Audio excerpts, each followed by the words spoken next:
Houston and Baylor face off in the first game, with Baylor coming in as a 5-point favorite in this all Texas clash. Which side do you like in this matchup, dude? You've been crushing your picks. I got to give you credit for that too. Like, seriously. It's been a good March Madness. It would be maybe my best March Madness if I hadn't been betting against UCLA heavily with Alabama and Michigan. But we'll get to that on the other side of the bracket because I have a feeling their luck is about to run out. As it pertains to Baylor and Houston, I'm laying the points with the favorite. I believe in Baylor. They have a different level. Houston is a good team. They're very good defensively. They have some players, but they haven't beat anybody all season long. They made, it's tough to say when somebody makes a Final Four run that they haven't really beaten anybody. They got here by beating all double-digit seeds, all 4 games. So, and nobody loves the Oregon State Beavers more than me. They were the cash cow of this March Madness run. But you get 19 offensive rebounds in that game and bully them around. You win the game shooting like 10% less from the field. Baylor's going to be a different animal. They have the 3 guards, particularly Davion Mitchell, who I think has some serious NBA upside. Baylor shot 3 of 19 against Villanova and beat them by double digits. When it, comes down to it and they acknowledge, all right, these threes aren't going in, put your head down, go to the rim, make plays. They're going to win. They're going to cover. I just think it's too much of a mismatch. You got the bodies inside too with Vital, Everyday John, Mayer, like too deep, too good, and the three-headed monster at guard will be the difference in this game. I think it's gonna be a close game, but in the end, this is a 6, 7, 8-point win for Baylor.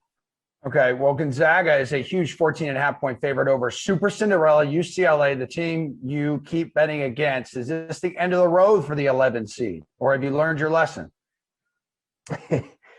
I wish I learned my lesson on Alabama and didn't bet a bunch of Michigan the other night, but I don't care about my lesson anymore because UCLA is not winning this game. I don't think UCLA is covering this game. Look, it's been a great run. I didn't see it coming. Fading UCLA has been by far the least profitable part of this tournament for me, but Gonzaga is a completely different animal. I didn't bet that game necessarily. I just let some Gonzaga futures ride to make it to the Final Four and to win the national championship. But I believed that USC had the size and the talent to keep that close, and then you blink and it's 17-4. So I don't know how UCLA is going to keep this close. Props to the coaches, props to the players. Johnny Juzang having a great tournament. But you just look at what Gonzaga has done. 10 of their last 11 games, obviously all of which are wins, have been by 14 or more points. They've covered every game in the tournament as a massive favorite. UCLA is getting some extra points here because of the hype. It was 15.5 against Oklahoma, 13.5 against Creighton. Those are higher seeded, better teams than UCLA. When it comes down to it, I'm probably going to lay the points here with Gonzaga, whether it be full game or first half. I think that they're going to roll in this game. UCLA does not have a chance. The run is over. All right. Well, you were just dishing out a lot of props. So speaking of props, which ones from these games catch your attention? Yeah, if I go to the props, it will be on the Gonzaga side. Davion Mitchell over 14.5 points or 13.5 points is tempting for Baylor. I'm a big fan of his. But yeah, Jalen Suggs, what was he, 2 assists or 2 rebounds shy of the triple-double last game? He was 2 assists shy. He had 18, 10, and 8 against USC. I like him over 24.5 points, rebounds, assists in this game against UCLA. The only thing I'm maybe worried about is the blowout potential where he doesn't necessarily have to finish the game on the floor, but it was pretty lopsided against USC, and he played 35 minutes in that game.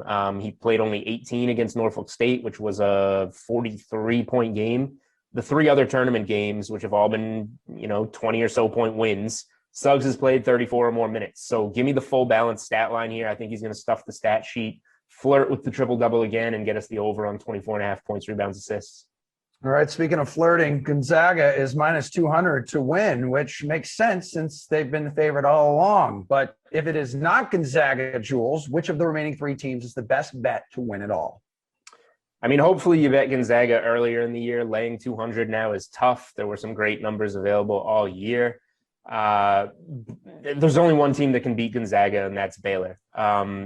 They have to play, their A game and hope, that their style can force Gonzaga into a C game and Gonzaga just plays bad.